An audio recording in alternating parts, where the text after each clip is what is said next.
नमस्कार सम्मानित साथियों, आज मैं अपने YouTube के चेक जाओ चैनल की ओर से आप सबके साथ जिस विषय को साझा करना चाहता हूं वह है OPS वर्सेस NPS। प्रधानमंत्री अटल बिहारी वाजपेयी के नेतृत्व वाली NDA सरकार ने 1 जनवरी 2004 से सशस्त्र बलों को छोड़कर केंद्रीय कार्मिकों पर राष्ट्रीय पेंशन प्रणाली NPS को अनिवार्य रूप से लागू कर दिया था। केंद्र में पहली बार 5 साल तक सरकार चलाने में सफल रही बीजेपी नेतृत्व वाली NDA सरकार द्वारा ये NPS को लागू करने के तुरंत बाद जब देश में लोकसभा चुनाव हुए तो उसमें NDA सरकार को झटका लगा और उसे हार का मुंह देखना पड़ा। और 2004 के लोकसभा चुनाव में 543 सीटों के लिए हुए चुनाव में कांग्रेस को 145 सीटों पर जीत मिली, लेकिन उसे सहयोगी दलों के साथ मिलकर संयुक्त प्रगतिशील गठबंधन UPA की सरकार बनाने में कामयाबी मिली। प्रधानमंत्री मनमोहन सिंह के नेतृत्व वाली UPA सरकार, जो कि 2014 तक सत्ता में रही, ने NPS को लागू करवाया। यानी कि इसके क्रियान्वयन में प्रधानमंत्री मनमोहन सिंह वाली UPA सरकार की महत्वपूर्ण भूमिका रही। पश्चिम बंगाल एकमात्र ऐसा राज्य है जहां NPS को लागू नहीं किया गया। उत्तराखंड में 1 अक्टूबर 2005 से NPS को लागू किया गया। NPS लागू होने के तकरीबन 13-14 साल बाद इसके फायदे और नुकसान को लेकर चर्चाएं होने लगी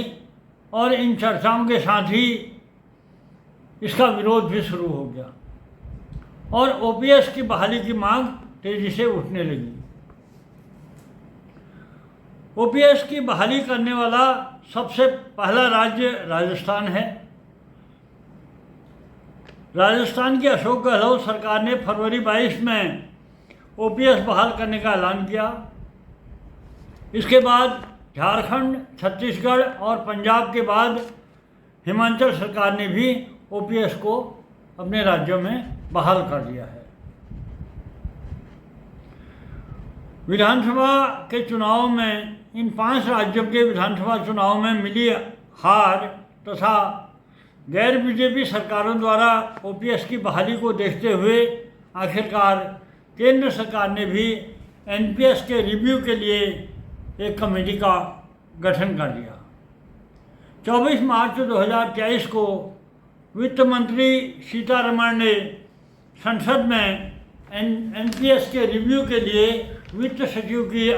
के नेतृत्व में एक कमेटी का गठन करने का ऐलान किया।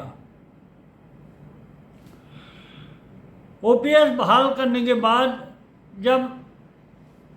राजस्थान, छत्तीसगढ़, झारखंड, पंजाब और हिमाचल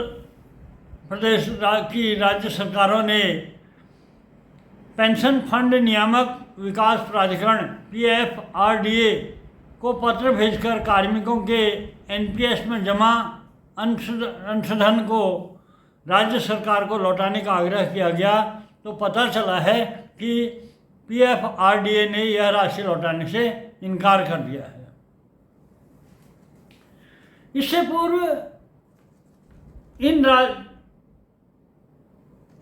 इन राज्यों में OPS की बहाली से पूर्व जब पेंशन बहाली की मांग पूरे देश के में तेजी से उठ रही थी, तो राज्य सरकारों द्वारा यह कहकर इसको टाल दिया जाता था कि यह केंद्र सरकार का विषय है। लेकिन यहीं उत्तराखंड में ही जब इस बात को लेकर सरकार की घेराबंदी की गई और सरकार को द्वारा इसको एक कमेटी को रिफ़र किया गया और कमेटी के द्वारा आखिरकार जब यह बताया गया कि नहीं, ये पेंशन, पुरानी पेंशन बहाली का विषय जो है राज्य सरकार के अधिकार क्षेत्र में है, तब फिर इस बात को लेकर जो पुरानी पेंशन बहाली को लेकर जो मूवमेंट चलाने वाले संगठन और भी मुखर होकर राज्य सरकारों पर दबाव बनाना शुरू हुआ। और हालिया में जो विधानसभा चुनाव हुए, जब यह खुलासा हो गया, जब यह स्पष्ट हो गया कि यह विषय राज्य सरकारों के अधिकार क्षेत्र में है, तो उसी के तहत इन 5 राज्य सरकारों द्वारा पुरानी पेंशन को अपने राज्यों में बहाल किया गया। अब इस पूरे मामले को लेकर जो पुरानी पेंशन बहाली के लिए जो मूवमेंट चला रहे हैं, उन संगठनों में प्रमुख रूप से जो हैं national movement for old pension scheme NMOPS,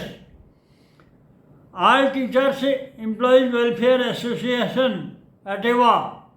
राष्ट्रीय पुरानी पेंशन बहाली संयुक्त मोर्चा NOPRUF, अखिल भारतीय प्राथमिक शिक्षक संघ AIPTF, all India railway men's federation, national federation of India railway NFIR सहित तमाम संगठन पुरानी पेंशन बहाली के लिए मुखर हैं। अब इसमें जो सबसे बड़ी बात देखने को मिली वो है अभी हाल ही में 10 अगस्त को दिल्ली के रामलीला मैदान में एक बहुत विशाल रैली का आयोजन किया गया था पुरानी पेंशन बहाली की मांग को लेकर। NOPRUF की ओर से आयोजित इस रैली में all India railway men's federation, national federation of Indian railway NFIR सहित तमाम संगठनों ने इसमें भागीदारी की थी और दिल्ली के रामलीला मैदान में हजारों हजार की संख्या में पूरे देश के कार्यों ने पुरानी पेंशन बहाली को लेकर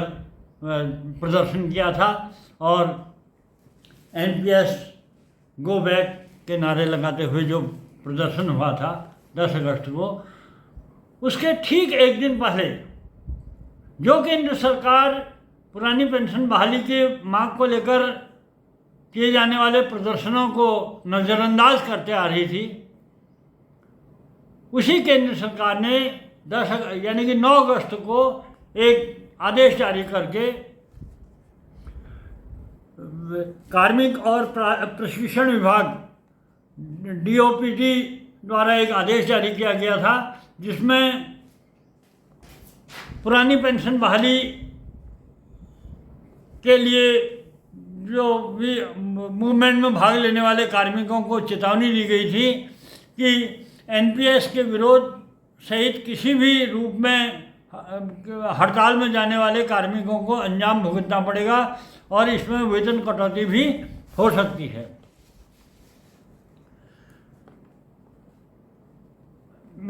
द हिंदू की रिपोर्ट के अनुसार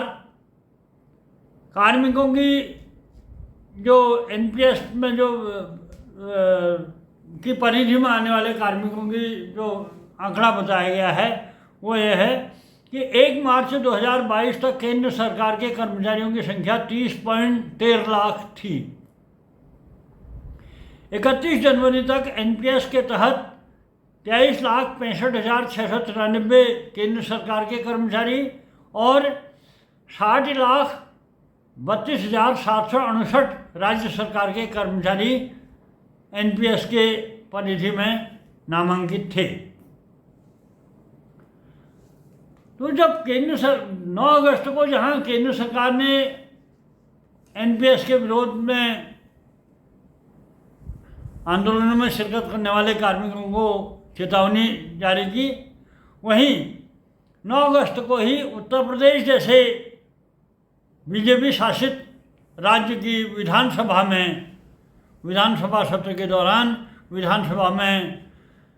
समाजवादी पार्टी के विधायकों की ओर से पुरानी पेंशन बहाली के विषय को लेकर सरकार से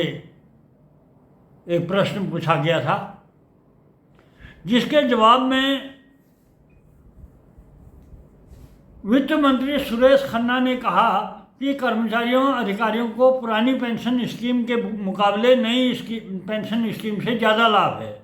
उन्होंने प्रदेश में पुरानी पेंशन बहाली से साफ तौर पर इनकार किया। तो उत्तर प्रदेश जैसे राज्य सरकार के स्तर से पुरानी पेंशन बहाली को लेकर जो प्रत्युत्तर मिला, उससे पुरानी पेंशन बहाली को लेकर जो मुखर कार्मिक संगठनों में और भी उबाल आया और इसको लेकर जिन national movement for old pension scheme NMOPS द्वारा आगामी 1 अक्टूबर को दिल्ली में बहुत बड़ा प्रदर्शन करने का ऐलान किया गया है और जानकारी मिल रही है कि राज्य के देश के सभी राज्यों और केंद्र सरकार के कर्मचारी इस रैली में बड़ी संख्या में भागीदारी करने की तैयारी में जुटे पड़े हैं और इसमें लाखों लाख कार्मिकों की भागीदारी होने का अनुमान है। और इसके दूसरी ओर उत्तराखंड में जहां NPS 1 अक्टूबर 2005 से लागू हुआ, वहीं इस राज्य में राष्ट्रीय पुरानी पेंशन बहाली संयुक्त मोर्चा NOPRUF द्वारा 1 अक्टूबर को काला दिवस के रूप में मनाने का ऐलान करते हुए ऐलान किया गया है कि 1 अक्टूबर को उत्तराखंड की राजधानी देहरादून में बहुत बड़ा प्रदर्शन किया जाएगा। तो इस पूरे मामले को लेकर जो स्थितियां सामने आ रही हैं, उससे एक तो यह है कि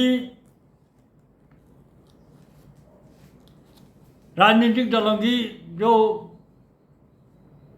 पुरानी पेंशन बहाली की मांग को नज़रअंदाज करने वाले राजनीतिक दलों की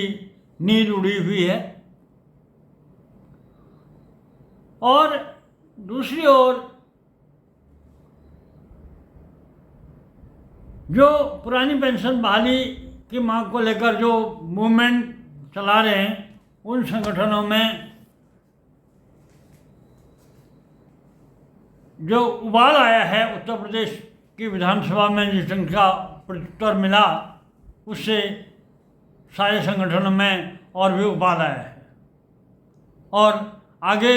आने वाले दिनों में इसको लेकर एक बहुत बड़ा पूरे देश में बहुत बड़ा, जैसे 1 अक्टूबर का तो कार्यक्रम दिया ही है और 1 अक्टूबर को ही आने वाले पूरे और भी बड़ा मूवमेंट चलाने का ऐलान इसमें किया जा सकता है। तो कुल मिलाकर ये तो अब निश्चित हो गया है कि जो केंद्र सरकार पुरानी पेंशन बहाली की मांग को सिरे से नकार रही थी, अब उसके द्वारा भी NPS के रिव्यू के लिए कमेटी का गठन कर दिया गया है और वो भी मान रही है कि इसमें कहीं ना कहीं झोल है और जो कार्मिक पूरे देश के कार्मिकों द्वारा इसको लेकर जो नाराज़गी व्यक्त की जा रही है, उसको क्या बेहतर किया जा सकता है, उस पर विचार करने के लिए अब वो तैयार हो चुकी है। इस पूरे मामले में यूँ तो सारे मीडिया और तमाम चैनलों द्वारा पूरे डिटेल में सबके सामने अपनी बात रखी गई है, लेकिन आज मैं अपने YouTube के चेंज जाओ चैनल की ओर से एक विशेष पूरे मूवमेंट में एक विशेष बात जो किसी के स्तर से आज तक नहीं रखी गई है, उसे आप सबके साथ साझा करना चाहता हूँ। वो है कि पुरानी पेंशन बहाली की मांग को लेकर जो आवाज़ उठ रही है उस आवाज़ की निरंतरता को बनाए रखने में समानांतर संगठनों की भूमिका कितनी महत्वपूर्ण है। यूँ तो कहा जाता है कि एक ही उद्देश्य को लेकर अलग अलग संगठनों के औचित्य पर सवाल उठाए जाते हैं और कहा जाता है कि जब उद्देश्य एक है तो अलग अलग बैनरों के जरिए इसको क्यों उठाया जा रहा है, सब क्यों न सब एक मंच पर आकर इसको लेकर दबाव बनाते हैं। वो बात ठीक है, इसको हर किसी के द्वारा स्वीकार भी किया जाता है और स्वीकार की भी जानी चाहिए। लेकिन यहाँ पर ये एक अपवाद के रूप में, इस मुद्दे को लेकर एक अपवाद के रूप में देखने को मिला है। यूँ तो उत्तराखंड कार्मिक एकता मंच भी पुरानी पेंशन बहाली को लेकर मूवमेंट कर रहे कार्मिक संगठनों को एक मंच पर लाने के लिए एकता का शंखनाद करता आ रहा है। और लेकिन पूरे मामले में इसकी पूरी गहराई से इसका अध्ययन, संकलन और समीक्षा के बाद मैं इस निष्कर्ष पर पहुंचा हूं कि जहां एक ही उद्देश्य को लेकर अलग अलग संगठन उद्देश्य को हासिल करने में बाधक होते हैं, वहीं ये पुरानी पेंशन की बहाली के मुद्दे पर इसमें इसके विपरीत स्थिति देखने को मिली है। यहाँ पर यह हुआ है कि पुरानी पेंशन बहाली के मुद्दे को लेकर जो तमाम संगठनों द्वारा जो मूवमेंट चलाया जा रहा है, उसमें समानांतर संगठनों की स्थिति के चलते ये देखने को मिला है कि इस मुद्दे को लेकर जो आवाज़ें उठ रही हैं, उन आवाज़ों की निरंतरता को बनाए रखने के लिए समानांतर संगठनों की भूमिका बहुत महत्वपूर्ण नजर आ रही है। एक संगठन के स्तर से अगर कहीं कोई खामी होती है या उसमें कहीं कोई शिथिलता बरती जा रही है, तो जो दूसरा समानांतर संगठन है वो उस कमी को फिलअप कर रहा है, वो एक कदम आगे बढ़ने को तैयार हो रहा है। इसलिए ये मूवमेंट के लिए को लेकर जो आवाज़ उठ रही है, उसकी निरंतरता पूरी तरह से इधर 3-4-5 सालों से बराबर बनी हुई है। मैं उत्तराखंड के परिप्रेक्ष्य में ही कहूँ तो यहाँ पर पुरानी पेंशन बहाली को मुद्दे को लेकर जो समानांतर संगठनों में जो स्थिति देखने को मिली है, उसमें मैंने ये तक देखा है कि जो इस मूवमेंट को लीड कर रहे हैं उनमें न भूख है, न प्यास है, न नींद है, वो न आंधी है, न तूफान है, उनके सामने कुछ नहीं है। बस उनके चिंतन मंथन में एक ही सूत्र है कि एनपीएस गो बैक। अब इस बात को लेकर वो जो समानांतर संगठन है एक दूसरे के धज्जियाँ उड़ाने में भी लगे हैं। जरा सा भी किसी के स्तर से भी अगर पॉलिटिकल गंध आती है उसको भी उजागर कर रहे हैं और बिल्कुल गैर राजनीतिक ढंग से इसको मूवमेंट को बहुत सक्रिय होकर चला रहे हैं। चाहे कोई संख्या में कोई ज़्यादा हो या कम हो, लेकिन इस मूवमेंट को चलाने में जो समानांतर संगठनों की जो भूमिका है वो बहुत महत्वपूर्ण है। और अब जब ये मुद्दा पूरे देश के सत्ता का उलटफेर करने का मुद्दा बन चुका है, तो और इसको लेकर स्वाभाविक रूप से है कि इसको लेकर श्रेय लेने की भी होड़ लगेगी। लेकिन श्रेय लेने के मामले में मैं कहना चाहूँगा कि इस मूवमेंट को चलाने वाले चाहे कोई संख्या में अधिक हो या कम हो, लेकिन किसी की भूमिका को कम करके आंकलन नहीं किया जा सकता है, क्योंकि इसके लिए जो आवाज़ उठ रही है उसकी निरंतरता को बनाए रखने में सबका बहुत बड़ा योगदान रहा है। और उसी को समानांतर संगठनों में एक प्रतिस्पर्धा का भाव के वशीभूत होकर वो इस मूवमेंट को चला रहे हैं। एक कदम वो सोच रहा है, इसने ऐसा कर दिया कि मैं एक कदम और आगे बढ़ाऊँ, तो ईठन जो चल रहा है, कभी सांसद और विधायकों का घेराव, उनके घरों में उनका घेराव, उनको ज्ञापन देना, उनको रैली निकालना, रथ यात्रा निकालना, कन्याकुमारी श्रीनगर से कन्याकुमारी जो रैली निकालना, बिहार के चंपारण से रथ यात्रा निकालना, तमाम पूरे देश के गली गली कोने कोने ब्लॉक स्तर से तहसील जिला और राजधानी स्तर तक जिस ढंग का मूवमेंट इस पूरे मुद्दे को लेकर देखने को मिला है, उसी का नतीजा है कि आज यह विषय बहुत चरम पर पहुंच चुका है। कोई भी इसको नज़रअंदाज नहीं कर सकता है। और इस मूवमेंट के, किसी भी मूवमेंट की सफलता का आकलन इसी से किया जा सकता है कि जब वो मुद्दा, जैसे पुरानी पेंशन बहाली का मुद्दा है, आज राजनीतिक गलियारों में तो वो है ही है, लेकिन वो घर घर चूल्हे चूल्हे तक वो चर्चा में है। और यही किसी मूवमेंट की सफलता का आकलन इसी से किया जा सकता है। अगर वो घर घर चूल्हे चूल्हे तक उसकी चर्चा होनी शुरू हो जाती है तो समझो वो सफलता की चरम की ओर अग्रसर है। तो निश्चित रूप से यह एक बहुत बड़ी बातें हैं। अब इसके निष्कर्ष के रूप में आए तो निष्कर्ष के रूप में अब फिर पुनः वही बात दोहरानी पड़ेगी कि राजनीतिक हालातों का आकलन करने वाले जो राजनीतिक विशेषज्ञ हैं, इसको लेकर बहुत डीपली इसका अध्ययन, मनन, चिंतन, मंथन इसमें हो रहा है। क्योंकि अब जब जो सरकार, जो केंद्र सरकार इसको सिरे से नज़रअंदाज करती थी, वही सरकार ने अब जब इसके रिव्यू के लिए कमेटी का गठन कर दिया है, तो मेरा अपना मानना तो यह है कि केंद्र सरकार हालांकि पुरानी पेंशन को यथावत बहाल तो नहीं करेगी, लेकिन जो रिव्यू कमेटी की जो भी रिकमेंडेशन उसके सामने आएगी तो उससे वह एनपीएस को ओपीएस की तर्ज पर आकर्षक बनाने की दिशा में बहुत बड़ा फैसला लेगी। यानी कि यूँ कहा जा सकता है कि नई बोतल में पुरानी शराब, एनपीएस जो है, एनपीएस के रूप में एनपीएस को इतना आकर्षक बनाया जाएगा कि उसमें काफ़ी बेहतर ही होगी कार्मिकों के लिए, और उसी के तौर पर उसको इसी स्वरूप में परोसा जाएगा सबके सामने कि वो नई बोतल में पुरानी शराब के तौर पर परोसा जाएगा। और आने वाले समय में पुरानी पेंशन बहाल किस स्वरूप में होगी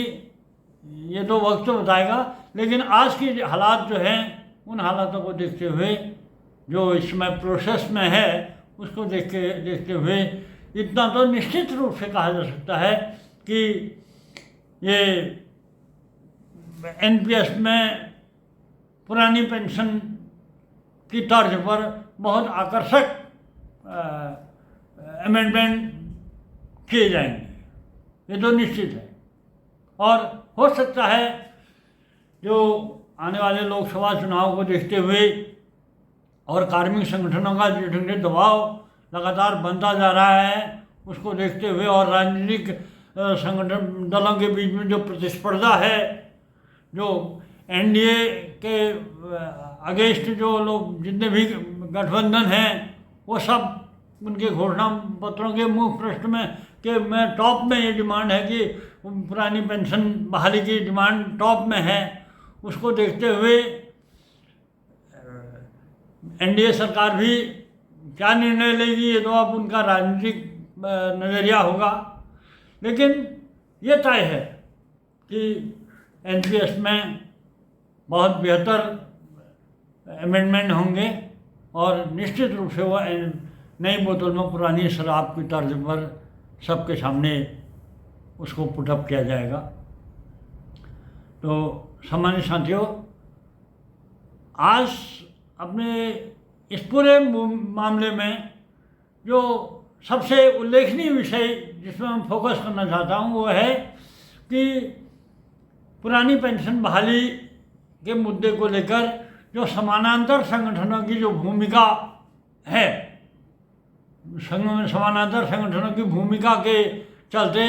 ये पुरानी पेंशन बहाली के मांग को लेकर जो उठने वाली आवाज़ में जो निरंतरता बनी रही वो निश्चित रूप से एक उल्लेखनीय है और फोकस का विषय रहा है हमारी नज़रों में। और इसी को फोकस करने के साथ ही मैं अपनी बात को विराम देता हूं और आप सबसे अनुरोध करता हूं कि मेरे YouTube के स्टेज जाओ चैनल को लाइक, सब्सक्राइब और शेयर करते रहें। धन्यवाद।